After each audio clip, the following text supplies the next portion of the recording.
आप लोगों के समक्ष ये बहुत शॉर्ट नोटिस पे आप लोगों को बुलाना पड़ा।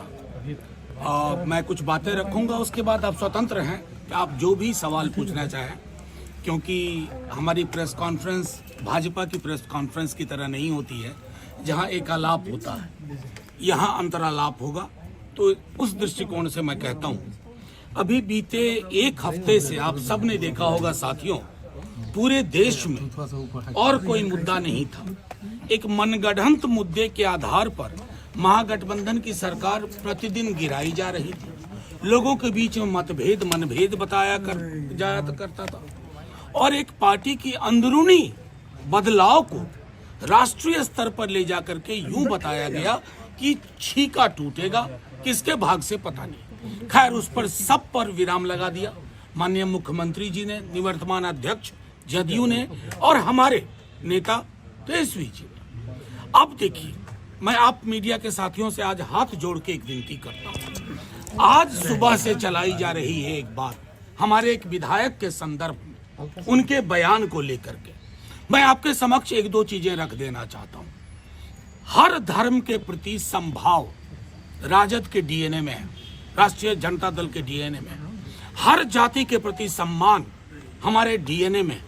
लेकिन क्या हम सावित्री बाई फुले को भुला दें? सावित्री बाई फुले और महात्मा फुले, सावित्री बाई फुले कौन थी, शायद हमारे भाजपा के लोगों को नहीं पता होगा।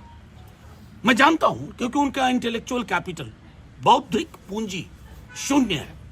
लेकिन सावित्री बाई फुले ने जो मंदिर के संदर्भ में कहा, विद्यालयों के संदर्भ में, शिक्षा के संदर्भ में कहा, आप उस संदर्भ को जब कोई एक विधायक हमारे उद्धृत करते हैं, तो एक वंचित समाज की से आने वाली महिला के लिए और उनके विचारों के लिए आप किस प्रकार की टिप्पणी करते हैं? मुझे हैरानी सिर्फ इस बात की है कि एक संदर्भ में चीजें थी, एक वंचित शोषित समाज को जगा रही थी, जिसे आज भी जागने की जरूरत है।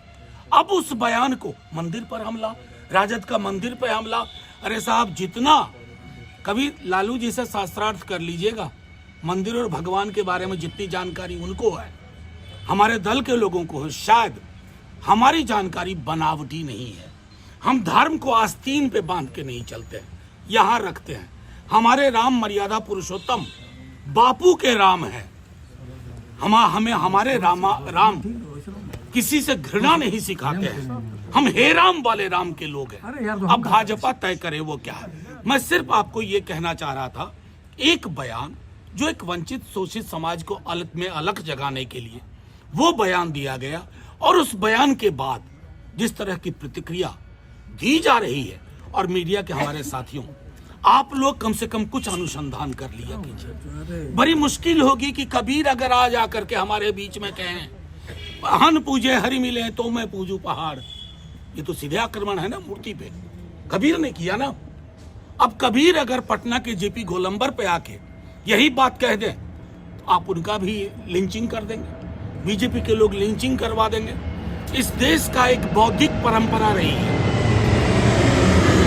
और उस बौद्धिक परंपरा में देवी देवता और धर्म की आलोचना भी हुई है, स्वस्थ आलोचना हुई है। मंदिर क्या है, विद्यालय क्या है, किसकी महत्ता है, वो सारी चीजें हैं। खुद हम लोगों का मानना है कि मंदिर मेरी व्यक्तिगत आस्था है, मेरे और मेरे ईश्वर के बीच का मामला है। उससे मंदिर में अगर मैं लाइन में भी खड़ा हूं, मुझे भी रोजगार चाहिए, मुझे नौकरी चाहिए, मुझे महंगाई पे काबू चाहिए, मुझे जो आय की असमानता है उस पर काबू होना चाहिए, लगाम लगनी चाहिए। उन सवालों को अगर सावित्री बाई फुले के माध्यम से कोई उद्धृत करता है, कहां का बना दिया आपने इस देश को। महासागर वाला चरित्र था इस देश का, आपने तो इसको तालाब की तरह गदला बनाने की कोशिश कर डाली। तो मैं आप लोगों से यह आग्रह करूंगा कि राजद का पक्ष स्पष्ट है, सर्वधर्म समभाव, सबके बीच में समन्वय। लेकिन मेरी आस्था मेरी व्यक्तिगत चीज है, इसका सार्वजनिक और भोंडा प्रदर्शन भगवान को भी परेशान करेगा।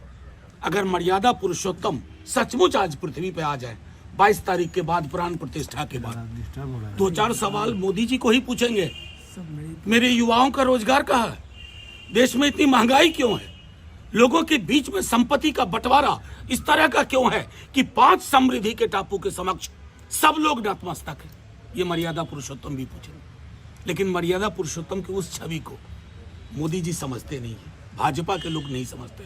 आपसे आग्रह है, आप लोग संदेश को बीजेपी की ओर से उठाने से पूर्व एक बार अपने तय में उसकी व्याख्या कर लें, उसकी परीक्षा कर लें। नहीं तो वंचित शोषित समाज के लोगों ने जो लिखा, रैदास को क्या करेंगे आप, कबीर को क्या करेंगे, सावित्रीबाई फुले का क्या करेंगे, ज्योतिबा फुले का क्या करेंगे, बाबा साहब भीमराव अंबेडकर बोल के गए एनिहिलेशन ऑफ कास्ट, जाति का विनाश, उसका हम क्या करेंगे। और दूसरी छोड़िए, ज्यादा पीछे नहीं ले जाऊंगा, 4 दिन पूर्व असम के सीएम हिमंता बिस्वा शर्मा ने अपने आधिकारिक ट्विटर हैंडल पे लिखा कि शूद्रों का काम है बाकी के वर्णों की सेवा करना।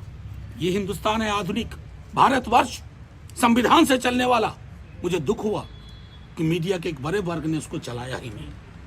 तो ये जो है ना, ये लेवल प्लेइंग फील्ड नहीं है। बस आप लोगों से इतना आग्रह है, आप सबों को नव वर्ष की मंगल कामनाएं, शुभकामनाएं। आप लोग खूब तरक्की करें, आपकी माइक बुलंद भी रहे, स्वतंत्र भी रहे।